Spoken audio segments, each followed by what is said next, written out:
Standing Sentinel, a story told over media. Chapter 3, Episode 1, Hero, Termination Day. Hero saw it coming, not out of the corner of his eye necessarily, for he was hardly paying attention to the old visigram projected right in front of him. But he heard his mother's dumb dog, Popeye, make some noise he hadn't heard before, somewhere between a bark and a whine. He usually ignored the dog, too, always underfoot and seeking affirmation, which his mother was all too keen to provide. Most everyone made comments about the dog. They usually looked away as they spoke to each other, but nobody held their voice low enough to protect the message. How can they keep that dog when there isn't enough food for the people in the sanctuary? Ferme! He yelled at Popeye in Schwa. More whining. Arrête! Hero remembered that his mother only spoke nation to the dog, so he asked the mind to give him the equivalent word. Shut up! He yelled in nation. More whining. Was it pleading? Hero wasn't quite paying enough attention to tell. He picked up a pillow and threw it at Popeye, then threw a cup, and then a shoe that had been on the floor next to him, which connected with the dog's tail and brought temporary silence. The sneer on his pale face released, and he settled his plump body back into the huge blue sectional sofa. He turned back to the visigram just as the scroll started over. There were fewer grams to access now, and somehow the controller had been smashed to pieces a few span ago. Now, there was a message in stark red letters displayed over the scroll, which was weird, but everything on the Visi had been getting worse all month. By the time he asked the mind to read the message to him, the red letters were gone. Hero forgot about it. Popeye's whimper recaptured his attention, and Hero threw another cup at him. It's not like he could make the house any messier than it already was. Since Butler's SSB had died 2 span ago, everything had fallen into disarray. Hero's sleep pod was the only flat surface in the whole place that wasn't covered with food vessels, or a shapeless mix of garbage and household items. Stupid dog. Hasn't stopped whining since Mom and Gren left. But only a second later, Popeye started up again, and finally Hero noticed the sharpness of the tone was wrong. If he had listened more carefully, he probably would have described it as the sound of fear, the timbre of panic. But he didn't. He stopped running his wide fingers through his freshly trimmed rust-colored hair, and his beady green eyes scanned for something else to throw. A depot box on the floor right next to him. Hero reluctantly pushed himself into a seated position to grab it. And that's when he saw his mother's copter through the glass wall, spiraling recklessly toward the roof over his head. Episode 2. The ringing was fading, almost drifting away. Hero could feel the warm streaks of blood and ashes on his hands. He was standing on the hill just behind his house, overlooking most of Keb. Popeye was between him and the house, barking and jumping up from all 4 paws, panicked. The barking mixed with the symphony of angry flames eating oxygen and the pop of irregular explosions from inside the house. Hero's heart finally slowed down enough that he could feel it trying to escape from his chest. Rien ne peut pas. Où rien de façon? Varete, si c'est ça. 2 voices screaming at each other in schwa were the first thing that made it all the way to Hero's waking brain. Then he was doubled over, coughing, the smoke strangling out all else. The tang of burning came up from his lungs to the back of his mouth, acerbic and stinging. He felt Popeye rubbing against his legs, continuing to whine, and he shoved the dog away with a kick of his shin. He could smell the singed skin from the right side of his neck, opposite his bright blue kindred mark. The coughing passed, and he crouched over. Hero was able to catch his breath, and the final sense came back to him. He looked around to see the end of the world.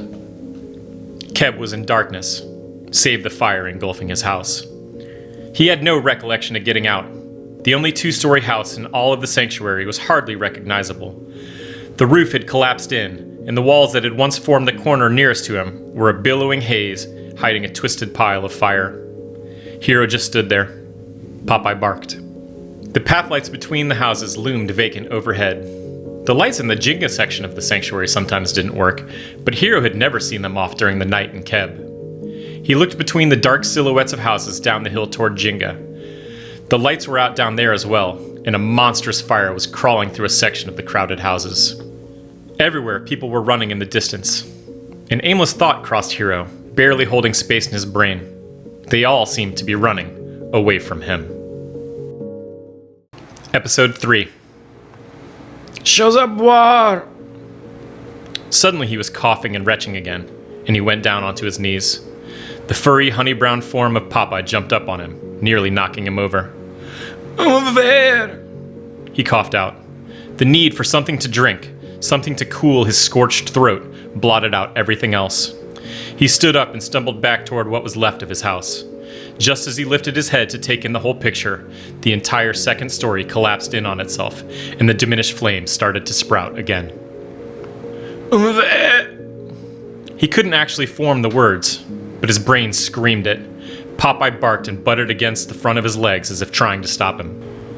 Hero went around to the far side of the house, away from the collapsed section, toward a small one-story rectangle that looked like it had been added on to the original house. There was no thought process, no plan. As he swung open the door, a breeze rushed in with him. He was at the edge of Gren's separate office, and at the far corner, the rest of the house suddenly brightened as a new source of air fed the settling fire. The smoke was already starting to fill up the room, and Hero rushed over to close the far door. He wasn't allowed to come into Gren's office, at least not for the last several years, and he had no idea what he was looking for. He scanned the dark room and his eyes stopped on the refrige next to the desk. He ran to it and ripped the door open.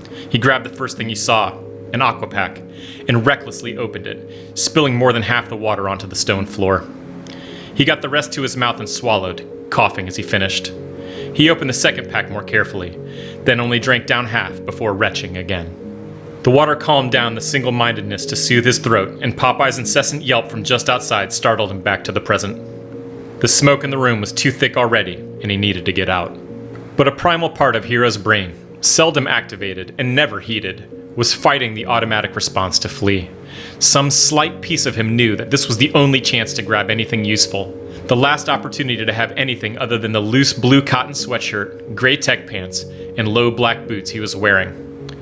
For the first time since he'd seen the copter coming to destroy everything he'd ever known, Hero stopped to think. Why was everyone running away? Why hadn't the light sensor illuminated the room when I came in? Why wasn't anything on? What now? Episode 4. Nothing was working. Even his father's stupid assistant medical operative sat in the shadowed corner, not hovering out of its electropad to shout an annoying, "Greetings, we are Ammo!" It was the only one left in all the sanctuary, Gren was happy to tell anyone and everyone, as the SSBs for all its fabricated twins and older versions had slowly run out of charging capacity over the last century. Another coughing fit. He looked around frantically.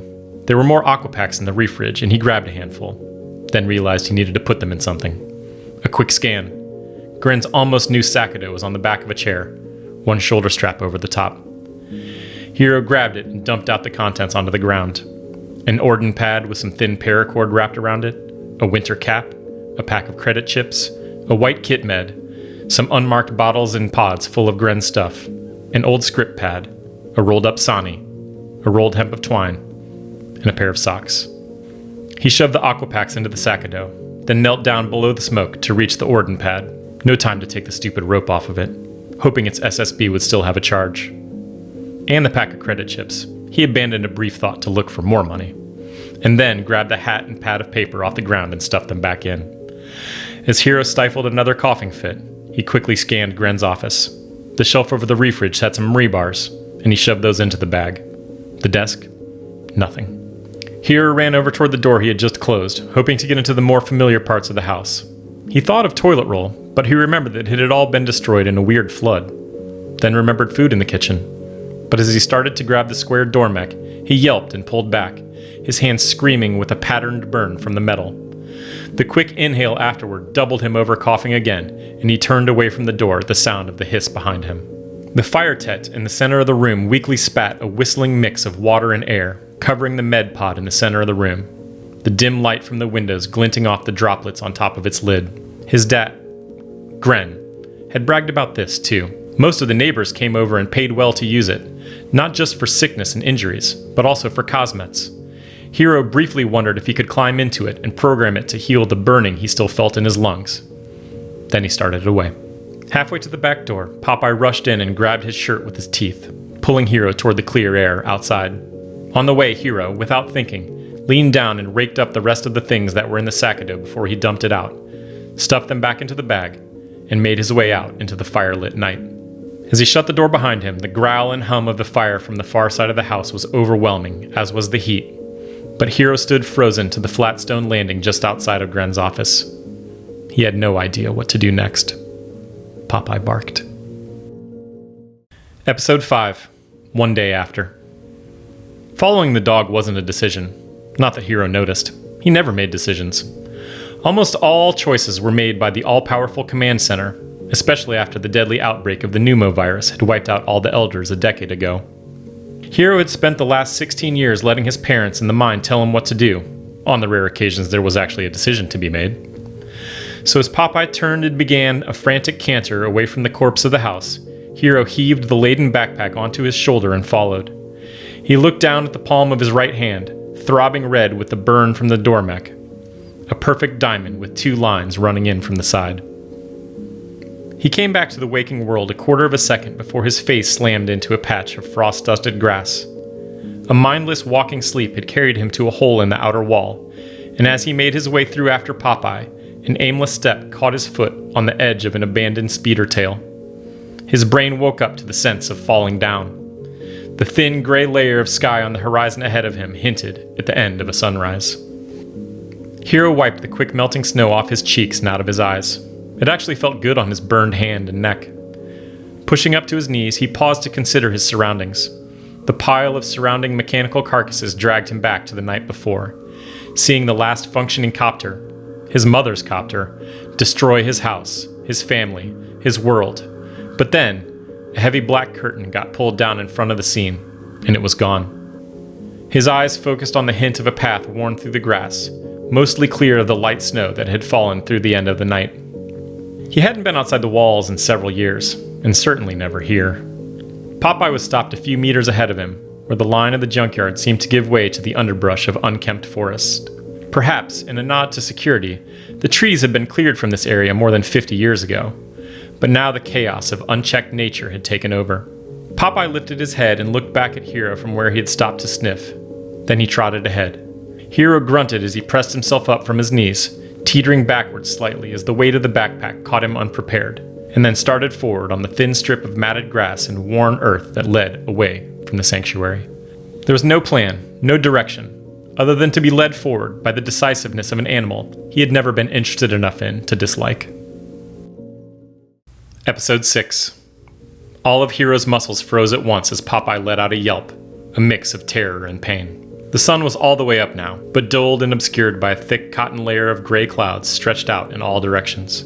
Hero looked down to see that he had stepped on Popeye's long fur-matted tail as the dog waited for him on the near side of a massive fallen tree. His second reaction was to jump back from the dog, but his boots slipped on the snow-covered grass, his legs scrambling wildly like an anime from one of the grams that seemed to loop on the scroll. As he landed flat on the backpack, all the air thumped from his lungs as his neck snapped back. The half-whimper, half-howl he let out sounded a little too much like Popeye's. He rolled onto his side, curled into a C, using his sleeve arm as both a pillow and a wipe, clearing the tears in his eyes, not stopping to consider whether they were a result of having the wind knocked out of him, the fear of his current situation, or a little dosing of each. His eyes traced the great wall of round wood where the dog circled, waiting for him to heft his weight off the ground.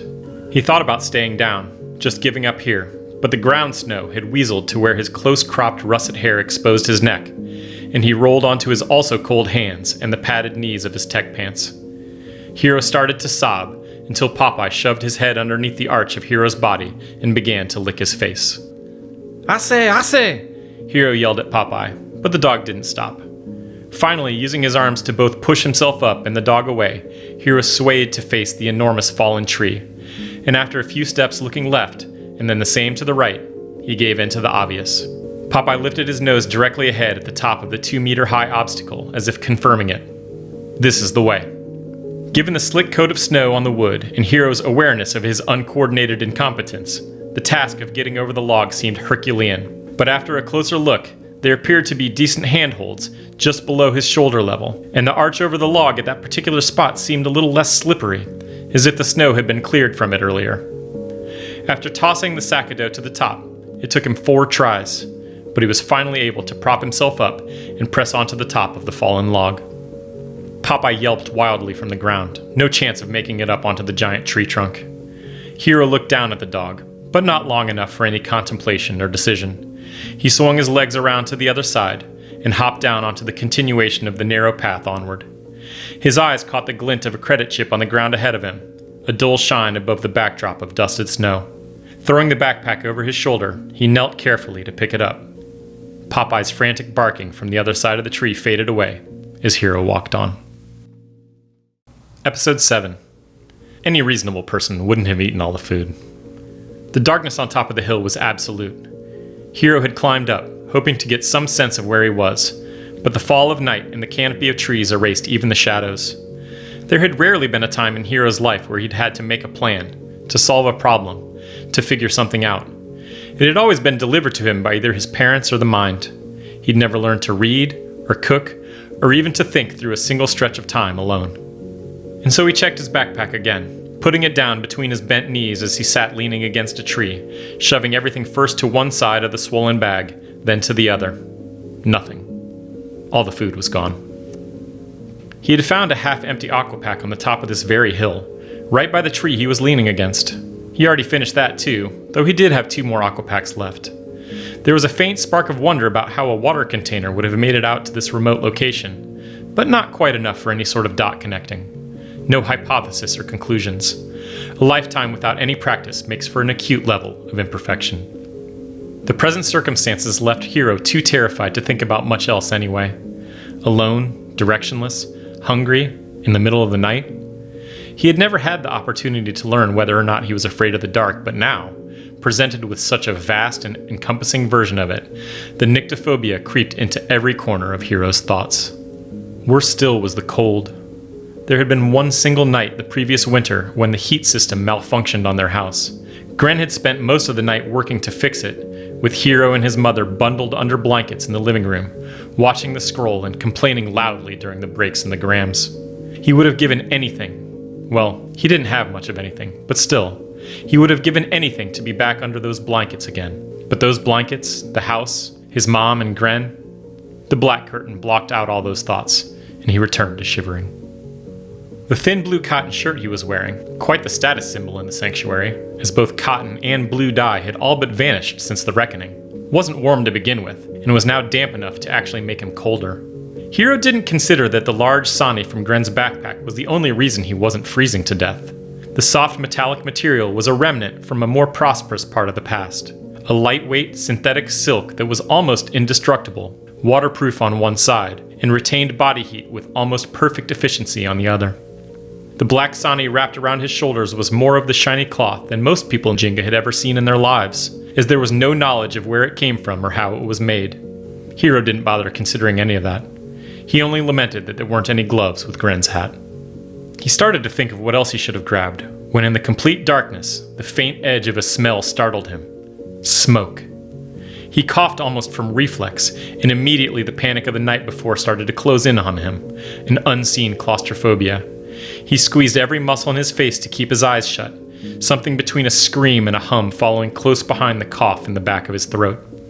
His arms wrapped around his shins, and the chill of tears streaming down his cheeks would have burned if he'd had the capacity to feel them. In the midst of losing all his other senses, time slipped away as well. It might have been 5 minutes or 5 hours. There was no way of telling, until he felt something, Popeye's furry shoulder rubbing against his forehead. The warmth of the dog felt like the edges of a miracle. But as his head lifted toward the return of his unintended companion, Hero also caught a faint glimpse of a flicker on the other side of the valley, just a hint of it between the thickness of trees, but unmistakable in the haunting darkness. A campfire. Episode 8, 2 days after. Hero was finishing a second night without sleep, and he couldn't sense the edges of his mind starting to fray, the dimming of the already feeble abilities he possessed. In Hero's favorite grams on the Vizzy, the players were often led by subtle signals, indicating which direction to head for the next mission, where to find the next task. Often, the presence of smoke and fire in the distance meant, "Go that way!" So naturally, whatever portion of Hero's problem-solving consciousness was still functioning instructed him to get up, start walking, and seek the fire that he had seen in the distance.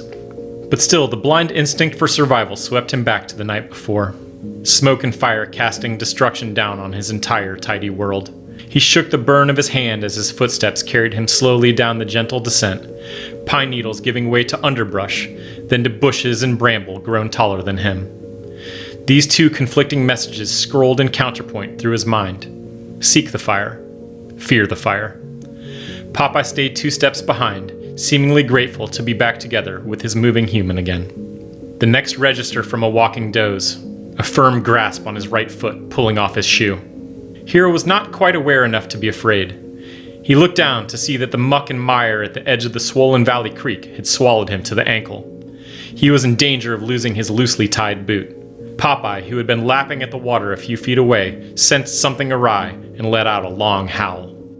Without sufficient relevant experience to deal with the situation, Hero retraced his weight back onto the foot, sending it down further into the icy mud. The surprise of this sent him spiraling backward, but likely saved his boot.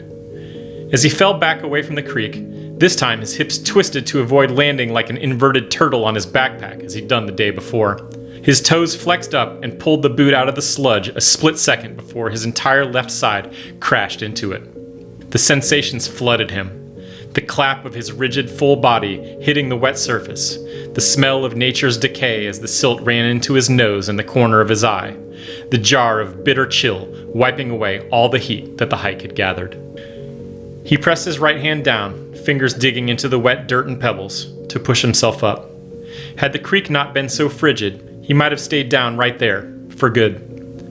Once he reached a seated position, though, his now very much awake brain registered 2 things. Number 1, daylight had broken behind the hill right ahead of him. Real daylight without the insipid overhang of clouds. And 2, Popeye was headed up that same hill, bent on exploring something. It felt endless, the climb to the top of the hill. His right foot squished and slid with every wet step, and he could feel the icy mud covering him from left eyebrow to ankle. The momentary consideration of what he must have looked like, a monster from some gram, flitted in and out of his head as he hefted his steps toward Popeye, now behind some wall of rocks. He drew close, and even Hero's unskilled eyes noticed that someone else had been here, not long ago. As he made his way over the crumbling stone foundation, his finger traced a bright red E drawn on the top of the wall. More urgently, he unslung and dropped the backpack, piled some of the wood beside the nearly finished ashes of a fire, fell to his knees and blew, as he had seen actors do in the Grams. When the tendrils of yellow sprung to life at the edges of the newly added wood, Hero collapsed. Episode 9. By the time he awoke, it was too late. The sun was just past overhead. The warmth of the fire must have sent Hero into the depth of several sleep cycles, but now, the fire was out. Hero scrambled to his feet, panicking to put more wood on the fire. Half covered from hairline to bootlace with the dry cake of green-gray mud, his body shrieked with pain at the sudden movement, unaccustomed to sleeping on anything so unforgiving as the ground outside. After seeing that the fire wouldn't catch on its own, Hero quickly dropped to his knees and began to blow, as he had done hours before, but this only elicited a blinding coughing fit from his still scorched lungs. He rolled over onto his side helplessly, waiting for it to pass. As he rifled through his bag looking for an aquapack, Hero remembered Popeye's return the night before and wondered where he was now. He pushed through the pain to stand up and walked around the small rectangle of stone. There was no sign of the dog, but what he did find seemed more pertinent. In the corner adjacent to the dormant fire, there was a scattering of shriveled, smashed, and burst purple raspberries. The difference between famished and starving really comes down to circumstance and timing. Hero had rarely missed a meal in his entire 16 years, as his pudgy cheeks implied. He had never missed 2 in a row. Now, with the unusual exertion of the last 2 days combined with the lack of calories, the discovery of food sent him into a frenzy. He dropped to his knees and scraped up anything his fingers could get around, popping it into his mouth without a consideration of the included dirt and grass. Only when he could find no more did he stand back up and see the chaos of deep green bramble just on the other side of the foundation wall, still dotted with burgundy and purple. After 10 minutes at the raspberry bush, Hero grumbled with the low hum of an upset stomach that would accompany him for the rest of the day. Despite the mild nausea from too many ripe berries, Hero had the sense to pick a handful more and wrap them in a cloth he had found in Gren's backpack, and put them carefully in the back pocket that was embroidered with a bright red 5-pointed leaf. The boost of blood sugar stirred Hero's mind, as did the reappearance of Popeye. He was just uphill, pushing through the brush in search of something.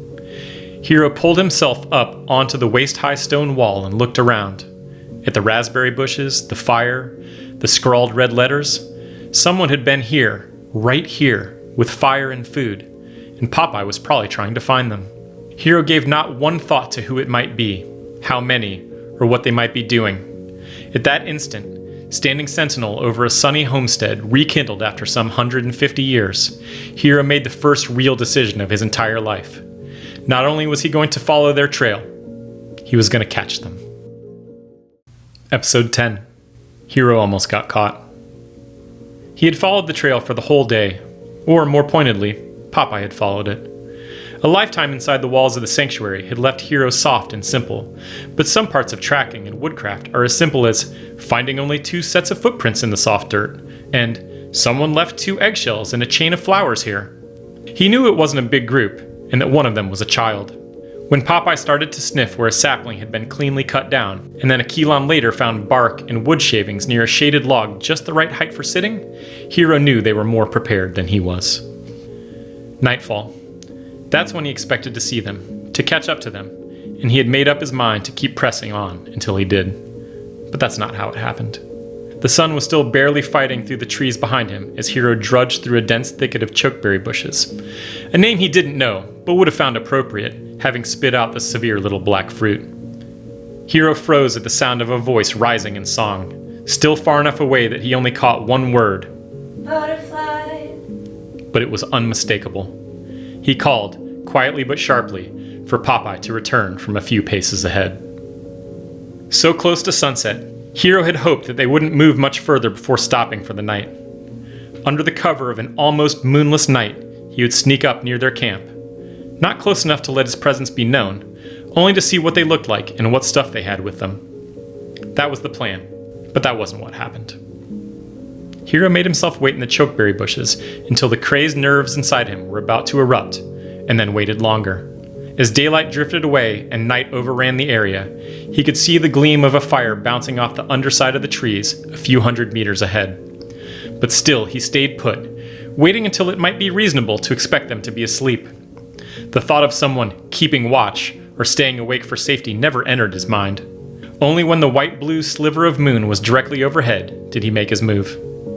The first problem had been Popeye. Hero couldn't sneak up on anyone with the excited dog at his side, and so he decided to tie him to the branches of a bush using the paracord that had been in Gren's backpack. The first 3 tries had been unsuccessful. Popeye pulled free almost immediately, as Hero's knot tying skills were non-existent. But the 4th try had finished the affair, though Popeye had started to whine and howl so loudly that Hero couldn't leave him. It had already drawn too much attention from the other animals nearby. Finally, only after Hero had put down the backpack and the sani next to the tree, trying to signal clearly that he was coming back, did Popeye settle down enough for Hero to attempt it. Trying to move quietly in the darkness is a skill learned with practice, and Hero was so focused on how much noise he was making that he almost stumbled directly into the camp. Their fire had died down, he had misjudged the distance, and he came around an outcropping of tall granite rocks to see the fire pit right in front of him. A large figure laid out on the ground, with a tarp both underneath and pulled over it. One figure, less than 5 meters from where he stood.